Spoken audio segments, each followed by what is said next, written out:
Well, hello, my name is Doug Stevenson. I'm a developer advocate with the Firebase team. If you haven't heard of Firebase, who here already uses Firebase? Oh, good, good. So you know that Firebase is Google's mobile application development platform. There's a lot here. There's a lot to Firebase. I'm only going to talk about a couple of these, in particular Realtime Database and Firestore. If you want to know more about Firebase, which you already all know about, there's a link down there with a rather lengthy blog that talks about it. Like I said, I'm going to talk about Firestore and Realtime Database, actually mostly Firestore. These are cloud-hosted NoSQL databases. They're real-time, which makes them kind of special. So if you can picture the way a real-time database works, you can have one client writing data up into Firestore or Realtime Database, and other clients that are listening at the same location of the write can receive those updates. We can also listen to the results of queries. So if you make a query across multiple documents in Firestore, you can get notified when the results of that query would change. So it's pretty handy. I like the way that it works. It's very real time. Now, I'm in developer relations, which means that me and my team are responsible for things like documentation, sample code. I do video tutorials. We make sure that Firebase is easy to use. We don't build the product, we build the materials that help you understand the product. And so if you're working with Firestore, you might see sample code like this. This is pretty typical sample code. It's straightforward, there's not much to it, but there's a lot of questions that you might ask about this sample code. So this get instance returns a singleton. We don't say anything about how you should manage your singletons, right? You could write code just like this and access that singleton every single time, and that's okay, your code would work, but you should maybe think about using some dependency injection. We don't say anything about that. It's not our job as the Firebase team to tell you how to build your app. We're telling you how to use our APIs to build your app. So we don't really talk about that. Another thing is this get method on the document reference that's returned. So what this code is doing is it's saying, hey Firestore, I'm interested in a collection and a document within that collection, and now I want to get it. Now that call to get is asynchronous, meaning it returns immediately with a task, and you attach listeners to that task. Well, the question is, how do you do async programming? What's the way to do that? And some people might be very opinionated about that. A lot of hands might shoot up and say, RxJava, you should use RxJava for everything, and that's fine, but we don't say that you should. Again, it's our job to make sure you understand Firebase. It's not our job to make sure you understand how asynchronous programming works, though people get trapped up on that a lot. The other thing is here, when you get your results in a snapshot, so that snapshot will contain a contents of the document that you've referenced in that ref. So now what? Do you just write directly into your views there? If you have a text view, do you just set text right into it? You certainly can, and our samples may show that because it's the easiest way for you to learn Firestore. But that's not really a good idea, right? That's kind of bad app architecture. Your app architecture is the thing that sits between Firestore and your views. And again, we don't, in documentation and samples, we're not really opinionated about that. But sometimes you might ask, well, what would people on the Firebase team do? Like, what would we do? And that's what I'd like to talk about. I'm going to be opinionated about this for once. I'm not opinionated about a lot of things in public, but in this case, I am opinionated about using Android architecture components. So Android architecture components is the Android platform answer to some of the things that we just talked about. They're much, much easier when dealing with live real-time updates that are coming from Firestore and Realtime Database. So if you remember, actually let me go back and read about that. So live data is a component that's responsible for notifying your views when the underlying database changes, and view model is manage UI-related data in a lifecycle conscious way. That second description says nothing about what view model actually does. The first one's more interesting. Live data says if you have a change in your database, we'll help you propagate that up into your views. If you remember how Realtime Database and Firestore work, it's exactly this. When something in the database changes and you want to update your UI, this is exactly the situation that live data is made for. Now in Firebase documentation, we'll never mention that. And in Android architecture components, they never mention Firebase, but a lot of people want to know, how do you make them work well together? Well, at the end of the day, my goal was to build a UI like this. So this is a Recyclerview, and if you notice on the far right-hand side, those numbers are changing over time. So if you can picture, there's documents in the database with these documents, they're constantly changing with new data, and I want to get that into my UI. but I don't want to write one giant activity that knows about both Firestore and Realtime Database or Firestore. So let's just take the Firestore example. I'll stop mentioning Realtime Database because it's basically, it works a lot the same way. So in my database, and this is a real database, I have a collection called Stocks Live, and in that collection there's a bunch of other documents, each with an ID with the name of this fictional ticker. So if you imagine this, a stock market, I follow the stock market. So, and now imagine each one of these documents has further in it to the lower right, there's a price and a time. So the price is constantly updating and the time is a timestamp of that update. And then even further in that, there's a sub-collection called Recent History, so up in the upper right.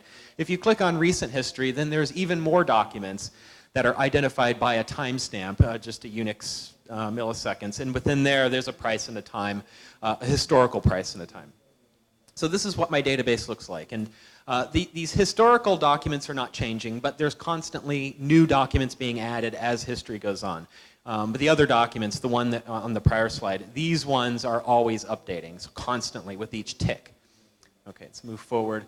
So how do you handle this? Say you have this database in place and you want to reflect these changes to your document in your app live. Well, here's some sample code to get started. We'll use the get instance method to get the Firestore instance. We'll say, hey Firestore, I'm interested in that collection called Stocks Live. And within that, I'm interested in the document called HSTK, so some hot stock. We haven't fetched it yet. We just have a reference to that document. In order to fetch it, we'll use an add snapshot listener. And this add snapshot listener is a persistent listener. So every time this document changes, it's either going to call me with a snapshot or an exception. So either an error or success, not both and not neither. You can always expect there to be one of those. So if I get a snapshot, what I'm going to do is, and all this code is Kotlin, by the way. Who here uses Kotlin? We have big Kotlin fans. Everyone else is Java then? Okay, well, for those of you doing Java, Kotlin's close enough, right? I'm sure you can get a handle of it. But this stock price object, that's a data class. That's in Java terms, that's kind of like a POJO, right? It's just a bunch of properties. So what I'm doing is creating a new stock price object and assigning the ticker and the price into it. And with that, or if there's an exception, you should do error handling. I'm not going to show that here because this is a simple example. But when we're done, we want to put that stock price into a text view. We could do that right here. We could reach right into that text view and set the price, but that's kind of poor architecture. That's not what you're supposed to do. App architectures generally all say your views should know nothing about where your data comes from, and your data should not know anything about the views. There's a middle component that proxies between that. And so some of you might be using MVP or MVI or MVVM or Viper or I don't know what else. There's too many of them. I'm not going to be opinionated about that. But what I do want to talk about is how can we use live data and view model to make this a little bit more clean. So live data is a component that can sit between your data and your views. What we're going to do is implement well, first I'll talk about live data. There's three things you should know. It's observable. So if you know RxJava, you already understand the concept of observability. Live data objects are observable. So you attach observers to them and they get called with updates. They're also genericized. So live data instances all have some generic type. They deal out objects of one particular type. They're lifecycle aware. This is the interesting thing because as you know, as an Android developer, when your activity comes and goes, it's constantly being destroyed and recreated. So orientation changes, you have to be able to handle that. That's the Android activity lifecycle. Live data knows about that. It knows how to deal with start, stop, and destroy automatically. So you don't have to write all this boilerplate code to deal with the lifecycle. So how do we keep views up to date with the live data? Well, here's just some standard boilerplate Java or Kotlin activity. We're inflating a layout, we're pulling some views out of there, and now what do? We want to populate those views with data from our database. Well, what we can do is use a live data with that stock price object, that data class that I talked about earlier. And let's just say there's some method that gives me that. And just ignore that for now. Just say there's some place that we can get a live data from. And we're going to pass it the name of the stock that we're interested in. Then we're going to call observe on that. Observe takes two arguments, an activity and an observer object.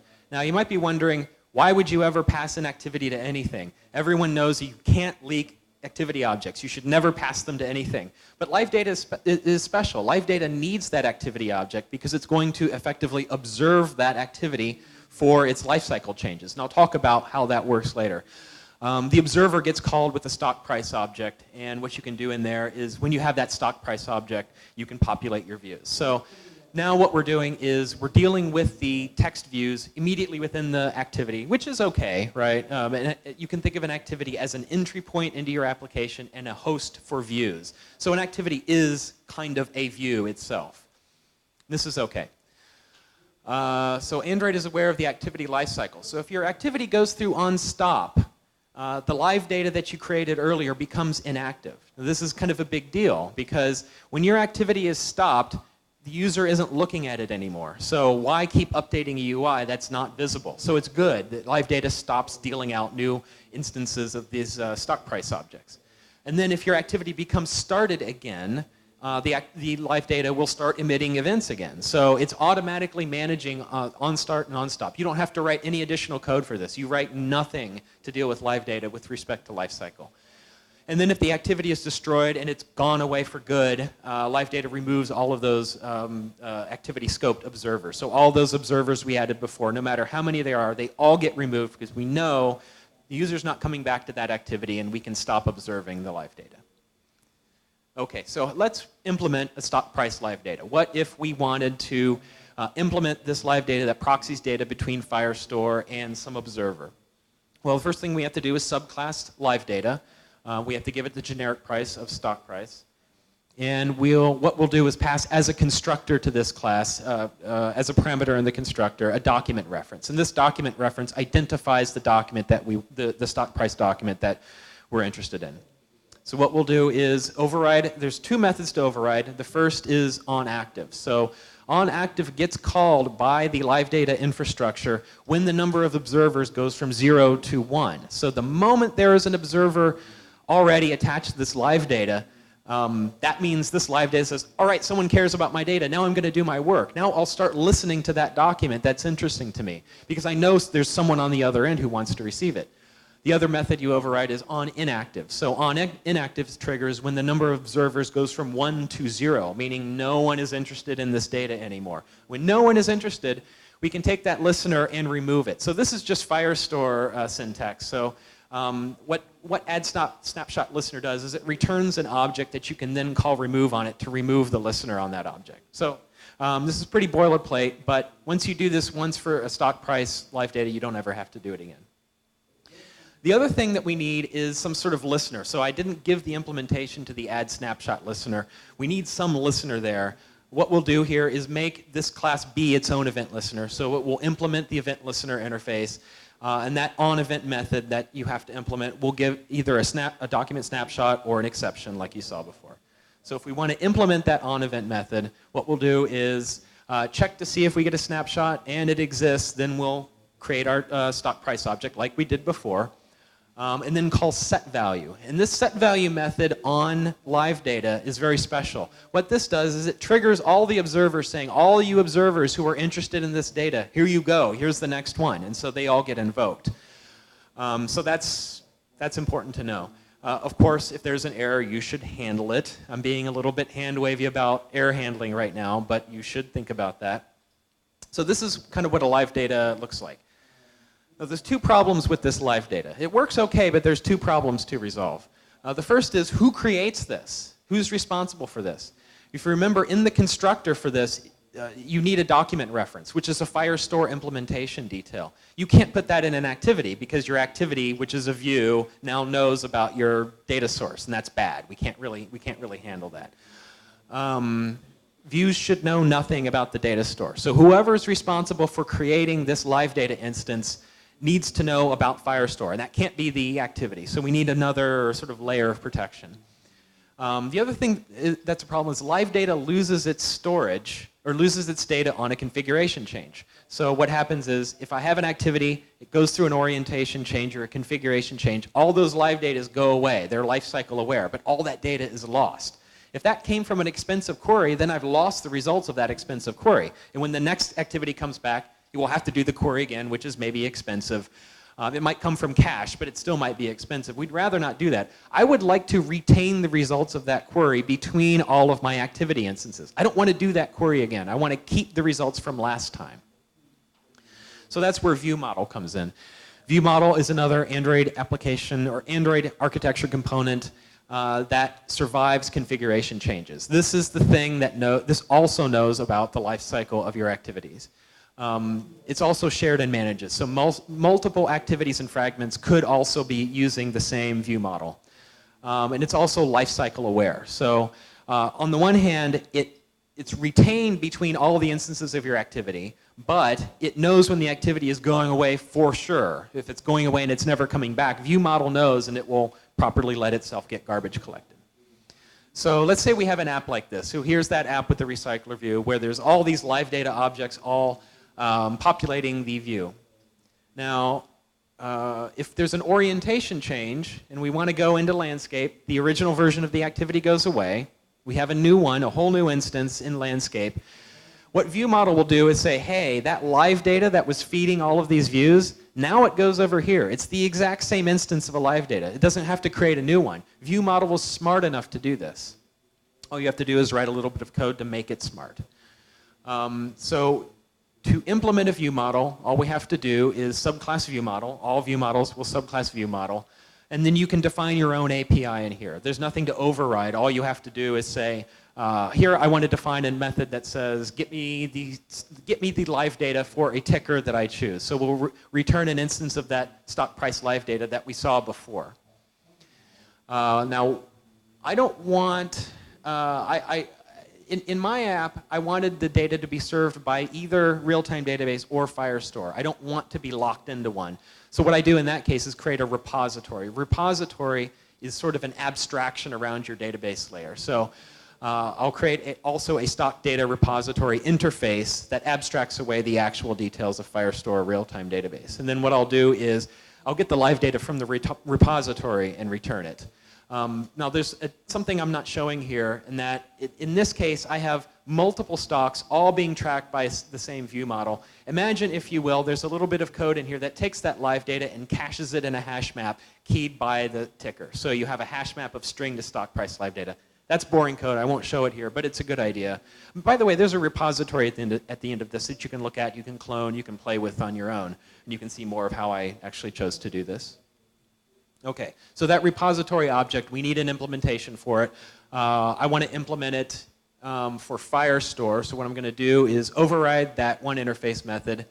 I'm going to reach into that Firestore singleton instance, which you should use dependency injection for, but that's too complicated to go into here. Then I'll use the typical Firestore syntax, reach into a collection, reach into a document, and return the stock price live data. So this is what has, this is where the information of how to deal with Firestore is. It's all abstracted into this repository.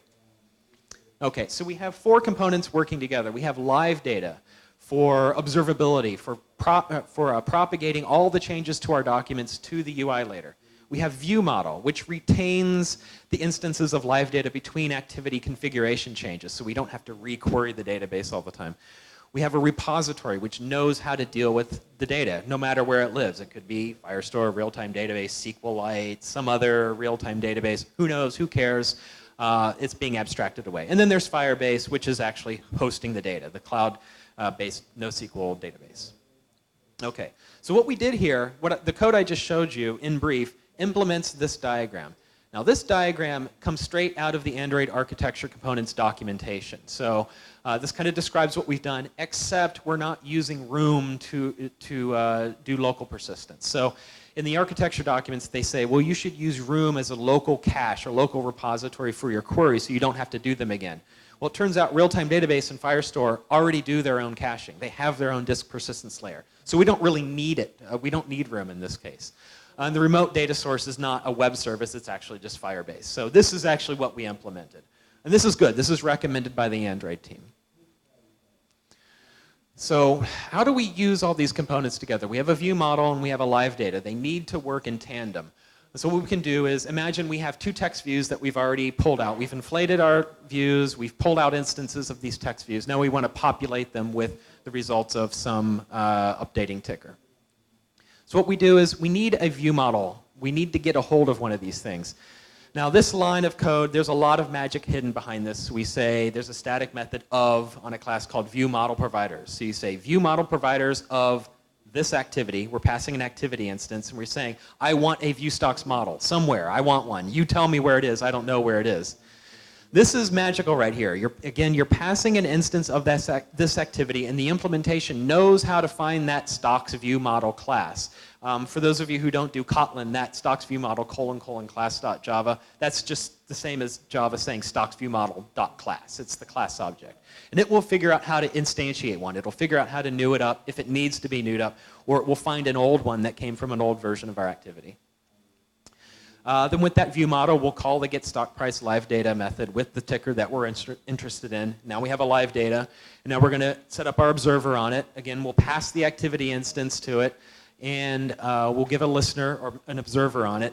And then when in that observer, we'll reach into our views and populate them with the data that's coming back. Now this is, in theory, a complete activity implementation. It's using view model to abstract away lifecycle changes, and it's using live data to abstract away the data source. This is good architecture. Now our data source, our repository, knows nothing about our views, and our views know nothing about our data source. It's all abstracted away between all these components. So this is pretty good. I like this architecture. But the thing I haven't really talked about is how do we handle these errors?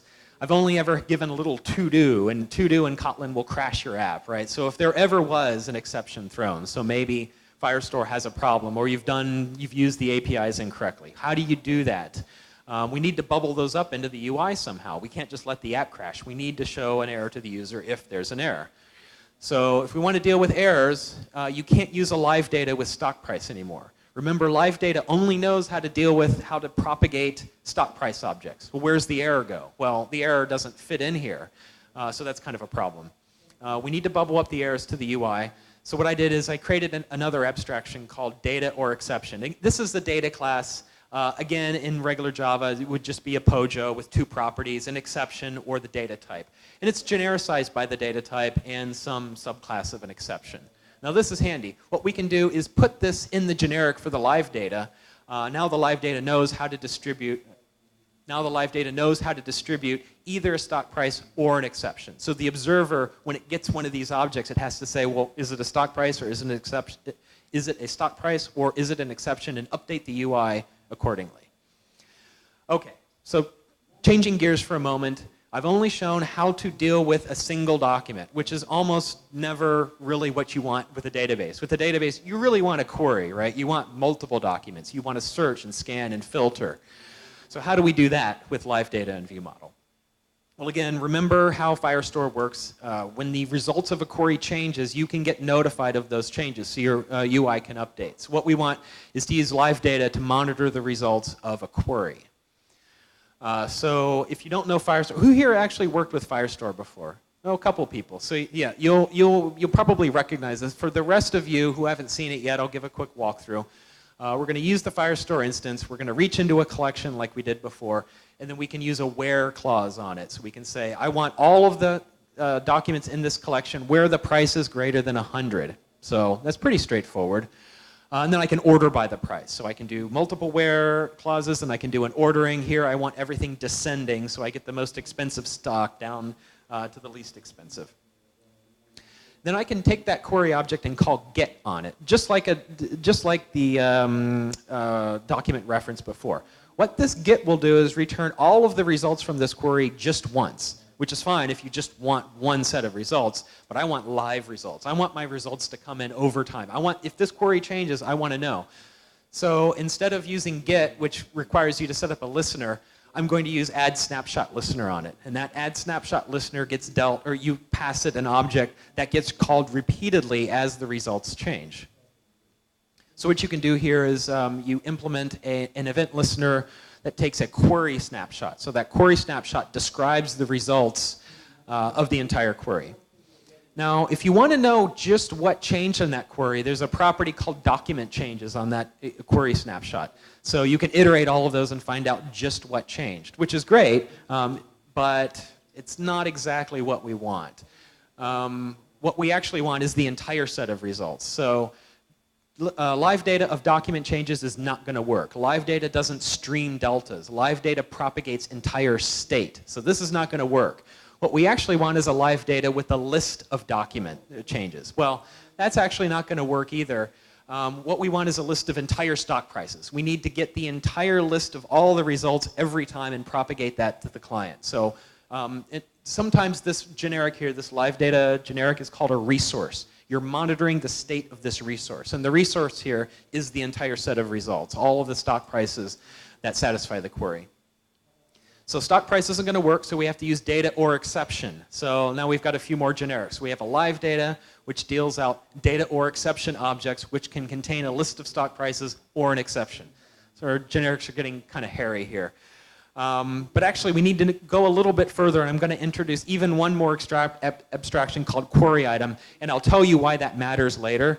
But the whole thing is now 4 deep in generics. This is some ugly stuff. I don't want to type all these angle brackets every time.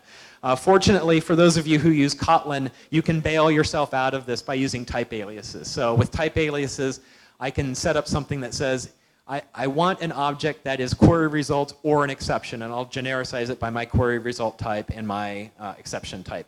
And I can compress that even further by saying, I want a stock price query results, which is either a list of stock prices or an exception. So this is a little bit better. This is a little bit easier to read and a little bit easier to manage. I feel sorry for all the Java folks here because you have no way to bail yourself out of generics. So if there's any reason to adopt Kotlin, this would be it. When your data gets really hairy, Kotlin will help you sort of manage that. So this is what we want. We want a live data of stock price query results. This is easy to understand. This is what we want to implement. But first, we need to look at an abstraction. So, what did I do here? So I have, what I want is, I'm type aliasing a document snapshots or exception, which says it's a data or exception with the list of document snapshots or a Firebase Firestore exception, which is the specific kind of exception that Firestore will throw. So I want to implement a live data that gives me the results of Firestore queries, given this type alias. So my live data now is parameterized by document snapshots or exception. So a live data is going to give me one of those, either a list of document snapshots or an exception. So to implement that, again, we need to use onActive and onInactive to know when someone is listening to the results or not. We'll take that query, the query that's being passed in describes the results we want.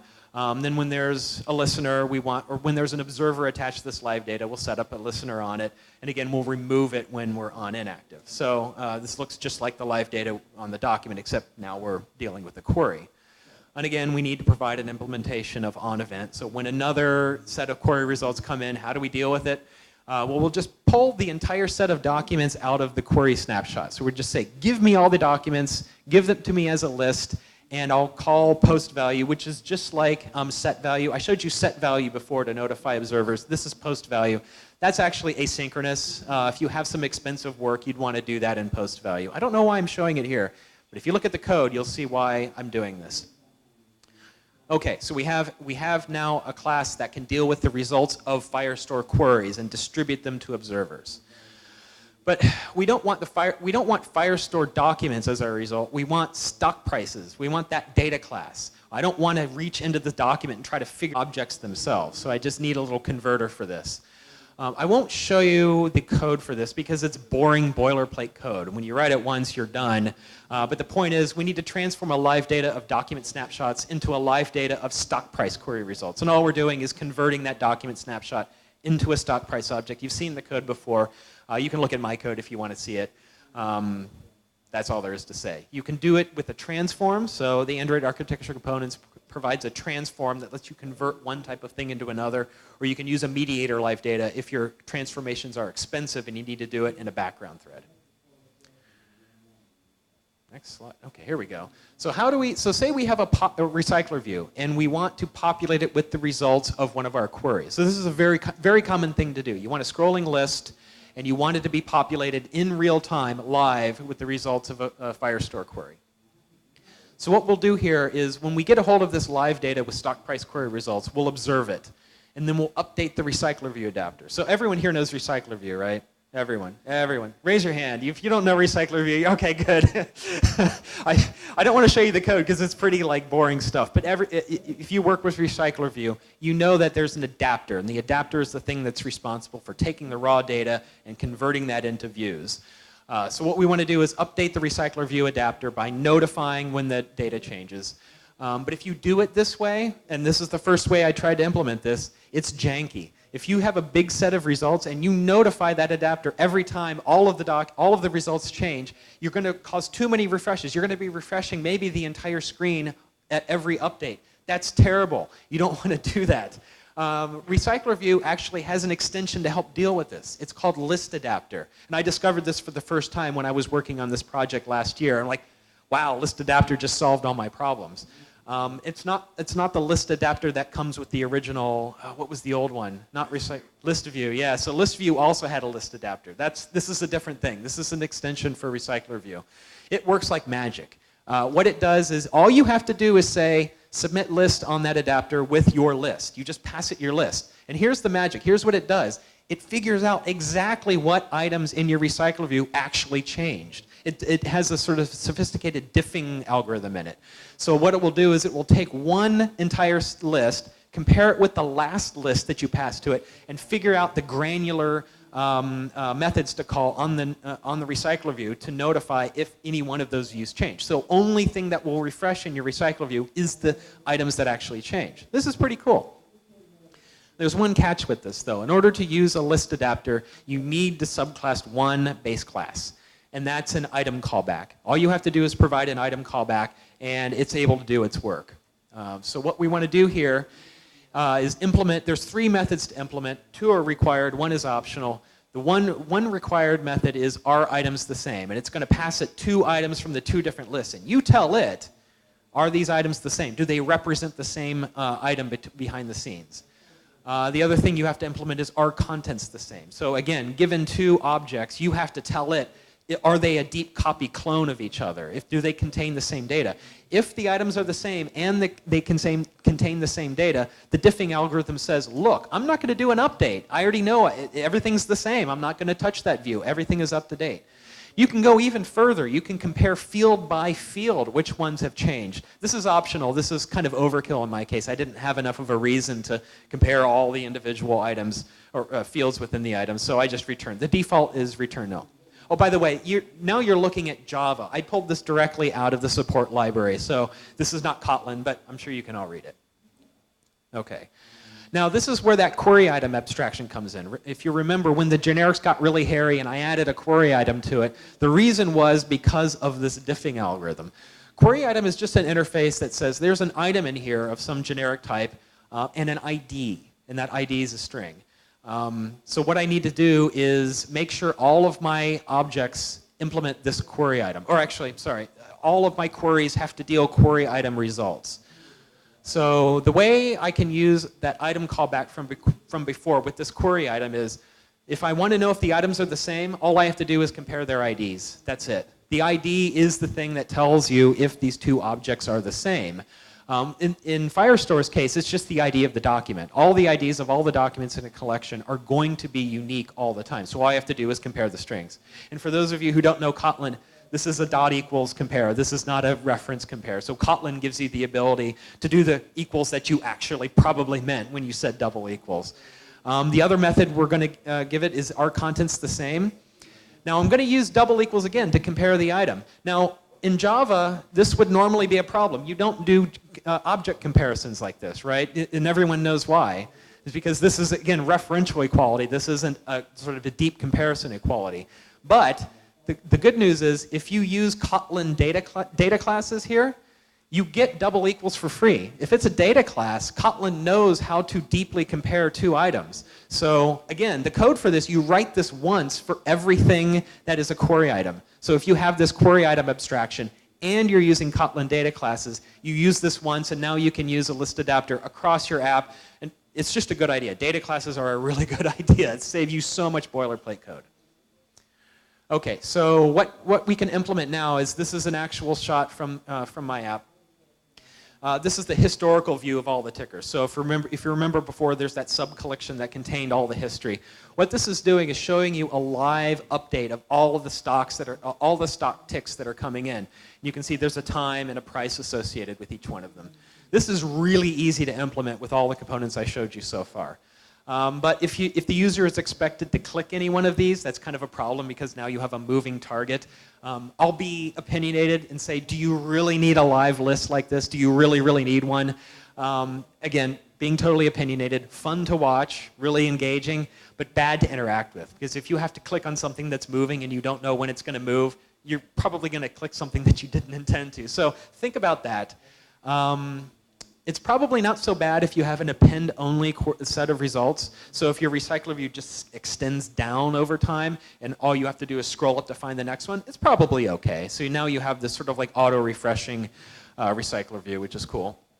But if you have an auto-updating list like this, really consider using a refresh indicator instead. So show one set of results, and if you know that those results change, consider putting a little button up there saying, hey, you have new results. Do you want to see it now?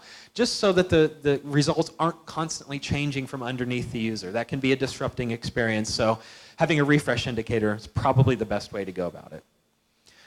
Okay. So changing topics again. So I've talked about live data, I've talked about view model, I've talked about repository and how you can use Firestore and Realtime Database to automatically populate the views in your app. That's all when the user is in your app, actively using it. What if you want to synchronize your data when the user is not using it? So if the user's like not using your app at all, but you want to put new data into it, you want new data to be available, especially for offline use, well, how do you do that? The use case here is, say you have the stock market browser and you want to browse stock prices after market close on the subway ride home. So in the United States, the stock market closes at 4 p.m., so 1600 hours, and a lot of people take their subway ride home around 5, so very soon. If they're in the metro, the underground, they probably don't have internet connectivity, so you can't really browse the latest stuff. You can't fetch it. But Realtime Database and Firestore have offline caching built in. So if we can query the database and get it in the offline cache, now we can browse these stock prices offline. The question is, how do you sync your data when your app isn't running? When it is running, it's easy. You just call your Firestore methods and synchronize everything. But if your app isn't running, you can't just choose to invoke something whenever you want. You need a tool to help you with that. One way to do this is to schedule a data sync. So how do we do that? We have two choices for background synchronization. One is your app can periodically poll the database, so every so often it can say, hey, Firestore, give me the latest stock prices. Or your backend can ping your app saying, hey, there's new data available, I'm sending it to you now, or you should make a query now. So you have two choices. I'll talk about both of them briefly. I don't like number one so much as I like number two. But in either case, Work Manager can help you. So this is another Android architecture component that lets you do scheduled work. So you can indicate a time of execution and some period of execution. So you can say, right now, start doing an hourly job that goes off and fetches new documents, or daily, or however often you want. There are constraints that you can apply. So you can say, only run my job if it has sufficient network connectivity and sufficient battery. So you don't want to be a jerk and drain your user's battery just to get stock market updates, right? If they have a low battery, let them preserve their battery. Don't start spinning up work. That's a good idea. And you can do work chaining, and I don't show an example of this in my code, but if you have a series of tasks to execute, Work Manager can let you express that. Okay, so how do we use Network Manager? We need to build some constraints. So a constraint object can be built saying we want the network to be connected. If the network is not connected, we're useless here. Firestore, remember, it's a cloud-hosted database. We have to be online to query it. And we also want the battery to not be low. So with this constraints object, we'll build a periodic work request builder and pass it. And this generic right here is actually the name of the class that will implement this. And this is Kotlin syntax. So Java folks, you can't do this. This is Kotlin only. This is a sort of a syntactic sugar. What we can do here is say, I want to run this once a day. And we pass it the constraints, build it. Now we have a Work Manager request object. With that Work Manager request object, we can enqueue that to run periodically. We can give it a name, and the name here is sync stocks. The existing periodic work policy is saying, if this work is already scheduled, don't reschedule it. Just let the existing one be on its existing schedule. So that's all you have to do. This will effectively pull your app every day, trying to get it to run some work, and that work could try to sync stock prices. But I don't like periodic work for this kind of application, in my opinion. You could do it this way, but I don't like it. Periodic work in Work Manager doesn't have exact schedules like cron. So if you know about scheduling cron jobs, you have a very specific way of saying, I want this to run every day, every minute, every hour, half hour, you have a very, very flexible syntax. Work Manager doesn't have that. Periodic execution, all it does is just say, from the last time I ran it, I'm going to run it again after some number of days, minutes, hours, seconds.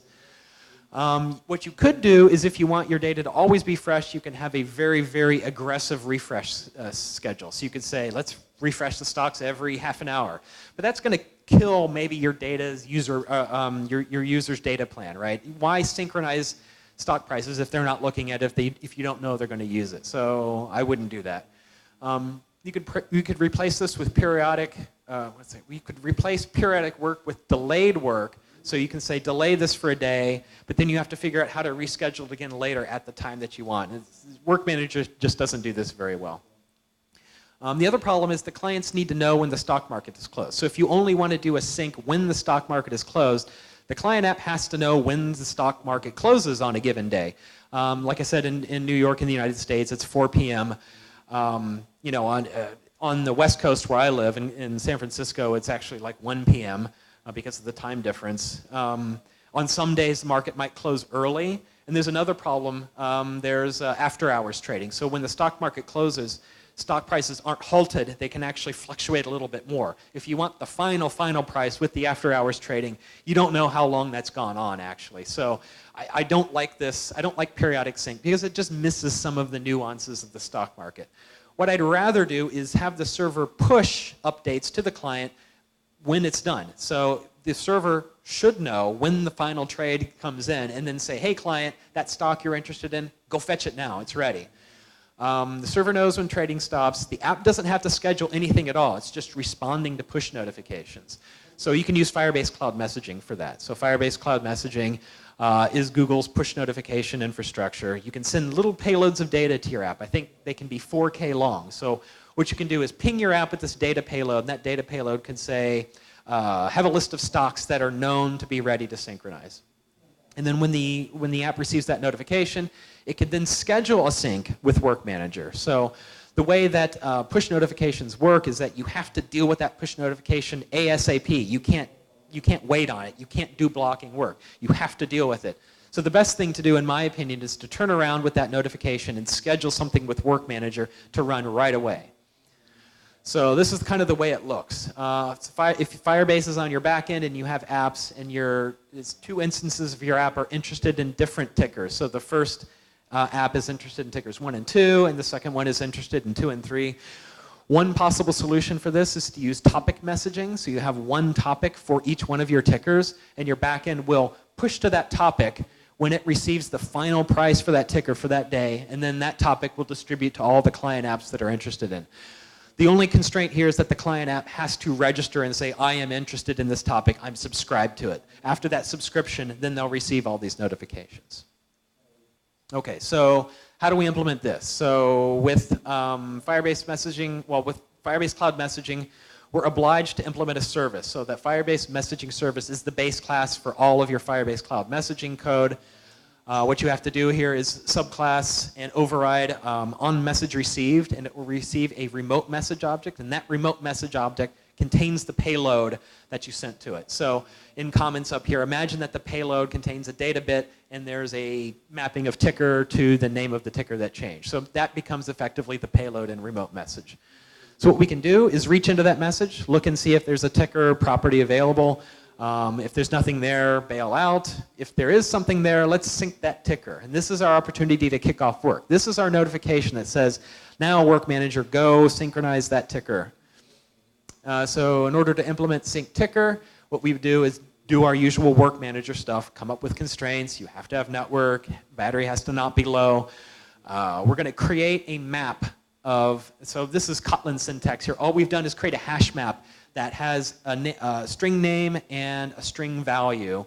and we're going to convert that to work data. So Work Manager has its own special data class, and it has a special data class because it's going to persist this. Work Manager needs to know what its data is, even when it's not running. So what it'll do is, it says, okay, I know I have this work, it has this work description.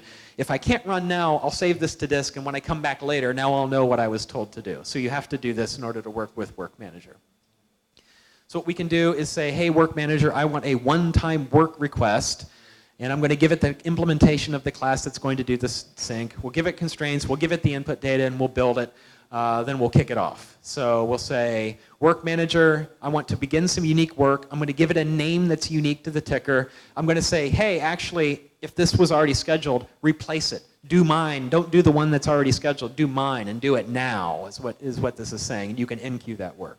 And then whenever the constraints are met, so we have network, battery is okay. Now let's go try to sync that stock price with Firestore. And I'm going to be a little bit hand-wavy because this presentation is already long enough. But in your worker class, and this is the old way. So I should mention, I haven't updated this. The Work Manager APIs originally provided a synchronous API for doing your work. Now there's an asynchronous API that can return a listenable future, if that means anything to you.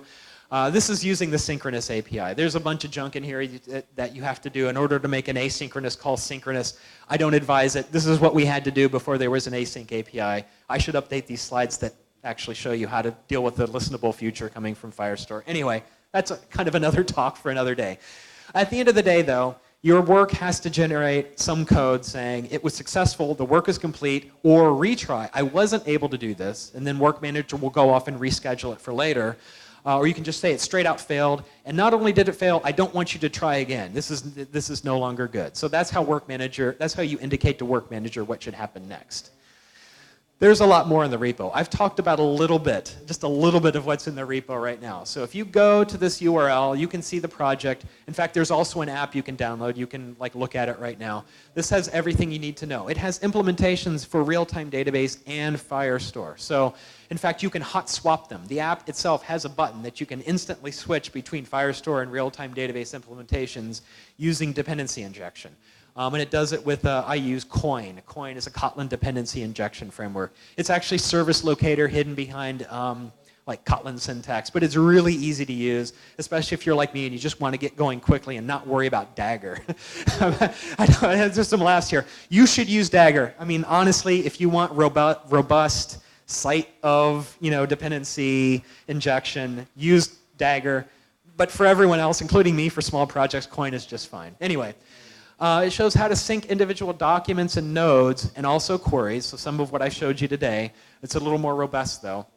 There's also an example of how to use Jetpack Paging. So paging is another Android architecture component that lets you deal with arbitrarily long search results. So if our query came up with hundreds and hundreds of documents, obviously we don't want to pull all that down and then view it.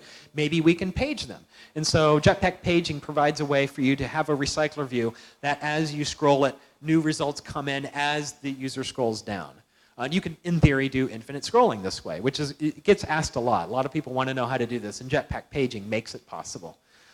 The backend for this is actually written in Cloud Functions. So if you went to my other talk earlier today, you know that I'm really, really excited about Cloud Functions. So I have a backend that simulates the stock machine. I have some TypeScript code that it gets invoked every couple seconds, and it will figure out in my stock market sort of universe which stocks should be updated, which direction should they go, and then updates them. So if you're curious about that, there's an implementation there as well.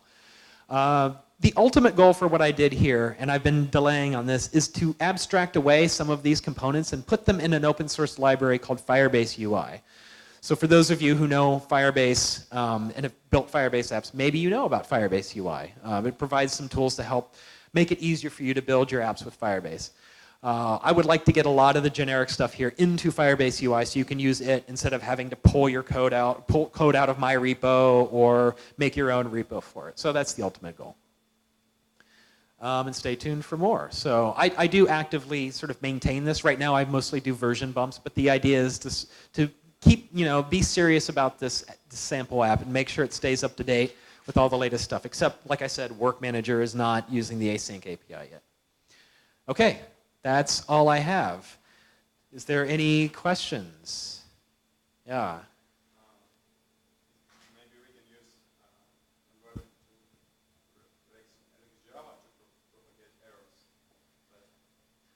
Yeah, so you could use RxJava to propagate errors better, but then at that point you lose all of the lifecycle awareness of Work Manager and of live data and view model. So you'd have to handle that yourself, and all of the groups of people that are professional Android developers know that you just have all this extra stuff you have to do in order to deal with Android lifecycle. If you use live data, you don't have to worry about any of that. So it's kind of like the easy way forward. But if you are advanced and you like RxJava, then you can certainly use that as well. Yeah. A couple of hours ago, we had a lecture about Flutter. So it doesn't have any interoperability with Flutter. How to use it there? Right. So Flutter has a whole different way of doing everything. It's not, the only thing it does do is compile down to Android or iOS. At that point, you're not using Android widgets, you're not using Android architecture components. I don't even know how it deals with things like orientation changes. It probably doesn't even, it doesn't have activities in a classic sense. I think it's, what it ends up doing is making a single activity application, which is kind of the new thing that everyone's saying. You should only have one activity and it should host all of your different views. So Flutter is doing something completely different and it's not related to anything I've talked to. So, yeah. Oh.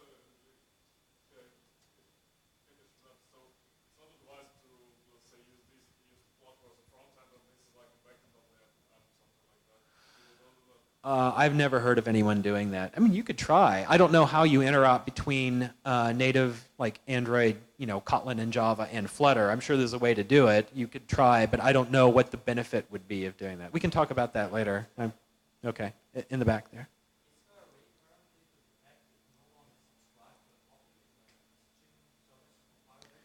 So with Firebase Cloud Messaging, if you want to know if there's a topic and there are no apps subscribed to it.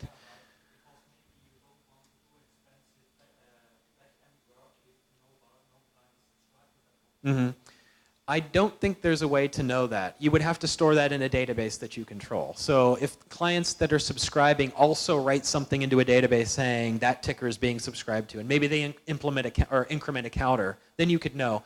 But the problem with that is if someone uninstalls the app, who decrements the counter? So you have kind of a problem. I think what you're asking is maybe a little too complex, maybe not possible, unless you have full control over installs and uninstalls of your app. Yeah.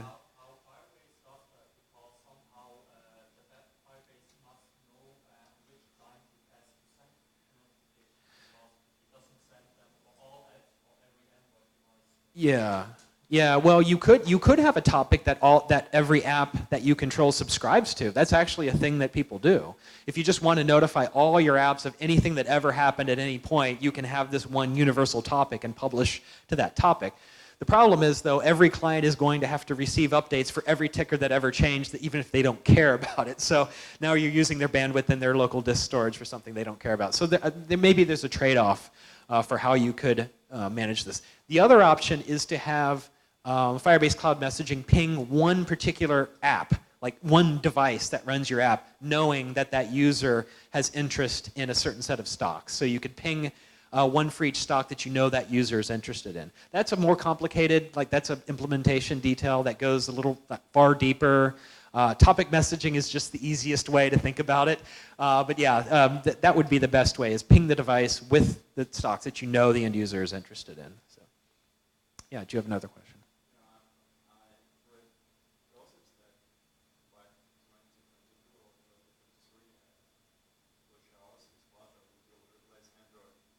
Flutter will replace Android.